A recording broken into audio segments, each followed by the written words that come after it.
saja. Bismillahirrahmanirrahim. Assalamualaikum warahmatullahi wabarakatuh. Waalaikumsalam. Taufik, ini sudah saatnya, ini giliran jenengan. Silakan menyampaikan panjenengan pada kami. Jawab sudah jelas yang boleh. Kemudian nanti saya silakan jenengan keluar terlebih dahulu. Silakan. Tentang teori belajar. Seperti apa jenengan membuat modul belajar tentunya sesuai dengan prinsip Merdeka Belajar. Silakan. Ya. Nah, langsung jawab aja.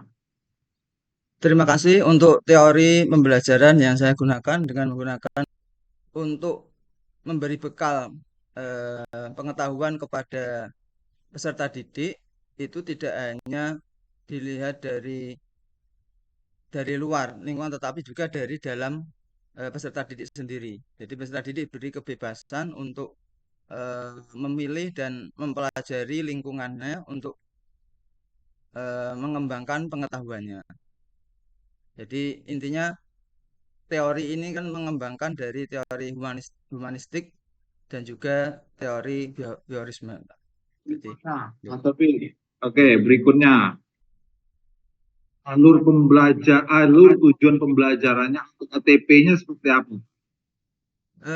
Untuk yang saya ambil nanti tentang ketentuan sholat di dalam CP kelas 7 atau fase. Berikutnya pendekatan teknologi pedagogik dan konten knowledge, ya, content knowledge itu seperti apa? Atau bisa disingkat atau bisa biasa kita dengar itu dengan singkatan TPAC.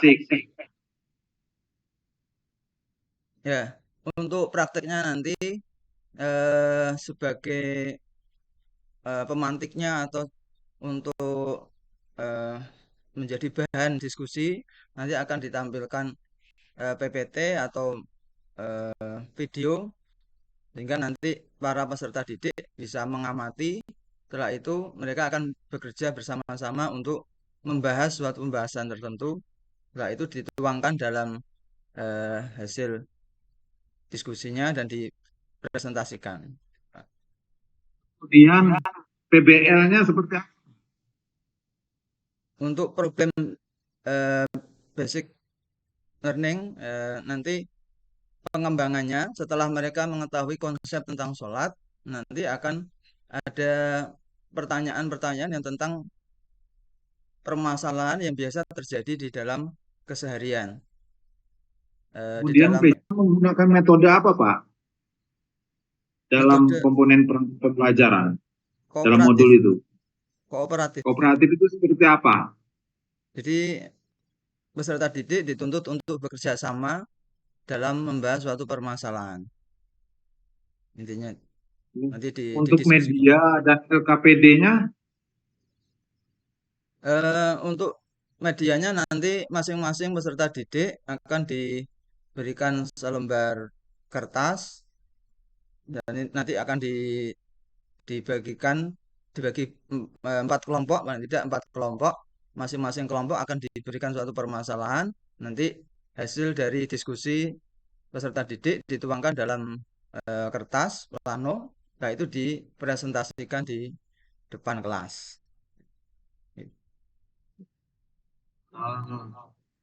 Kalau terkait dengan asesmennya, ya berpikir kritis, berpikir kreatif, berpikir reflektif, dan pengambilan keputusan itu yang seperti apa, Pak? Dengan terapannya dalam asesmennya. Ya, sebagaimana dalam kurikulum Merdeka ada asesmen awal, ada asesmen formatif dan sumatif. Jadi nanti untuk asesmen awal saya akan menanyakan tentang kompetensi peserta didik. Ya, jadi saya pancing dengan pertanyaan-pertanyaan yang kaitannya tentang sholat. sejauh mana yang sudah mereka pahami. Jadi nanti akan bisa secara lisan atau dibagikan dalam bentuk tertulis. Kalau lebih cepat secara lisan sesuai dengan waktunya. Nanti kalau bisa secara tertulis.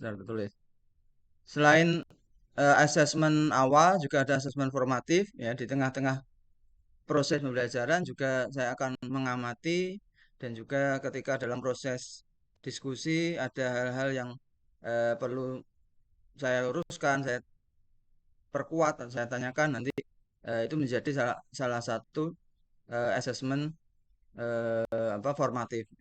Dan di bagian akhir setelah pembelajaran nanti ada asesmen sumatif, ya, berupa tes tertulis dan penugasan.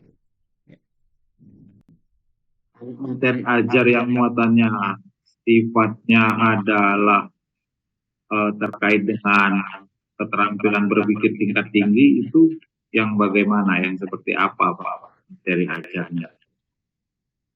Ya, untuk alur yang berikutnya mungkin ya, ini yang tadi saya jabarkan di modul yang pertama. Ya, untuk yang kedua nanti eh, lebih ke berpikir tingkat tinggi, yakni untuk menganalisa dan mempraktikkan tentang praktik sholat.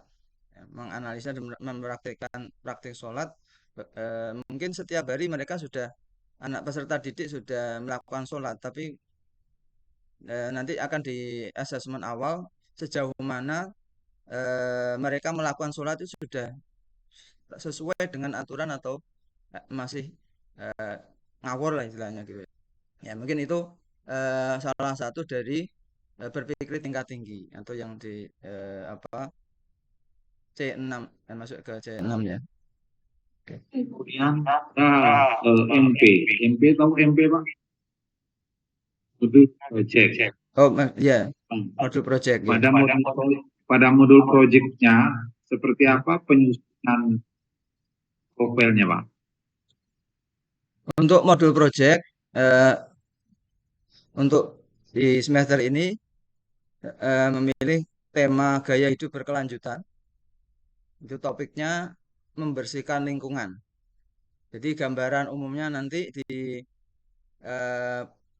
perkenalan atau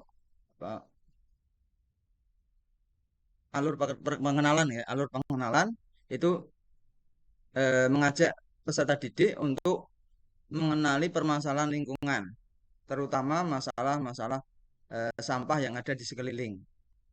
Ya, setelah itu diketahui jadi permasalahannya apa, macam-macam sampah apa saja, sumber-sumber sampah itu apa saja. Nah, nanti dikontekstualisasi, nanti peserta didik akan diajak untuk berdiskusi tentang mengidentifikasi sampah-sampah yang ada di lingkungan madrasah dan di lingkungan sekitar. Nah, dari pengetahuan sudah diketahui bahwa ada macam-macam sampah seperti ini.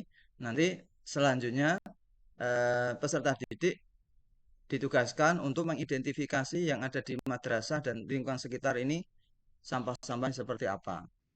Ya itu Pak, terkait tentang pengolahan sampah. Tentang pengolahan sampah itu tadi ya. Oke. Oke, kemudian PTK proposal ya, itu seperti apa proposalnya jenengan, mulai dari pendahuluan, kajian teori, penelitian terdahulu, studi penelitian, juga pada instrumen penelitian.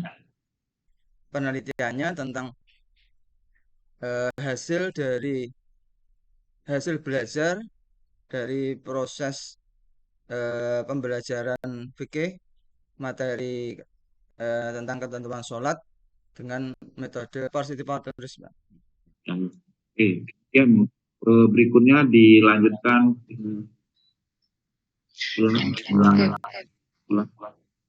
Kak Reza, terima kasih. Oke, Pak Taufik, saya lanjutkan. Oke. Taufik sudah membuat modul ajar ya? Sudah, Bu. Oke. Dalam kegiatan pendahuluan kedua itu kan guru menyiapkan siswa, Ya. mengarahkan siswa supaya dia itu siap belajar dalam untuk mempelajari materi yang akan diajarkan. Seperti apa kreativitas Bapak Ya. melakukan kegiatan yang menarik perhatian, yang motivasi siswa, yang menjadikan siswa ingin tahu terhadap materi yang akan diajarkan hari itu.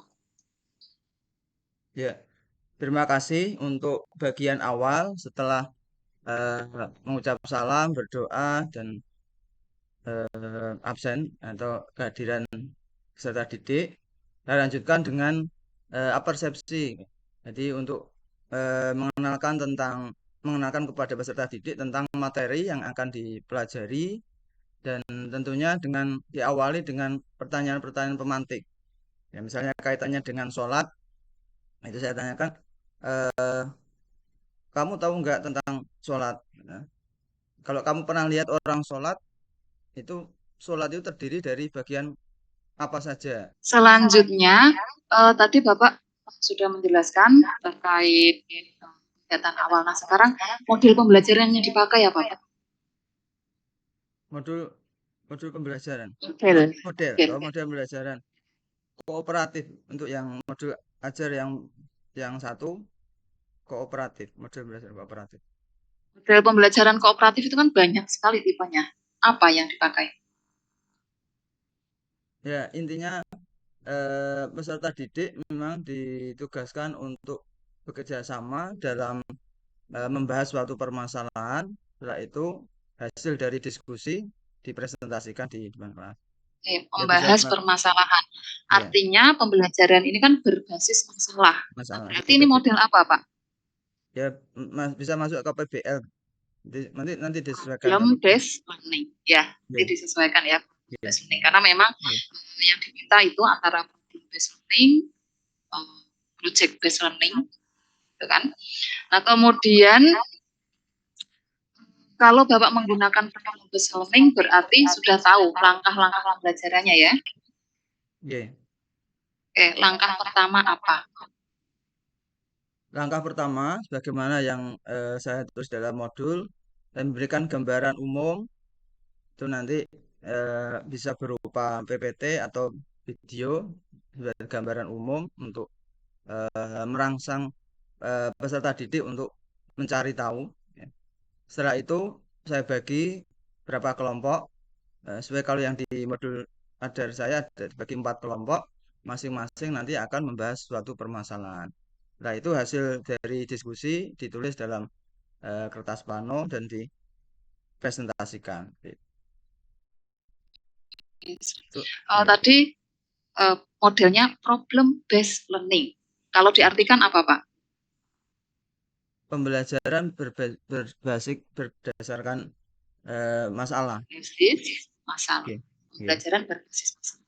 Sehingga di awal pembelajaran adalah harus ada apa dulu? Harus ada permasalahan.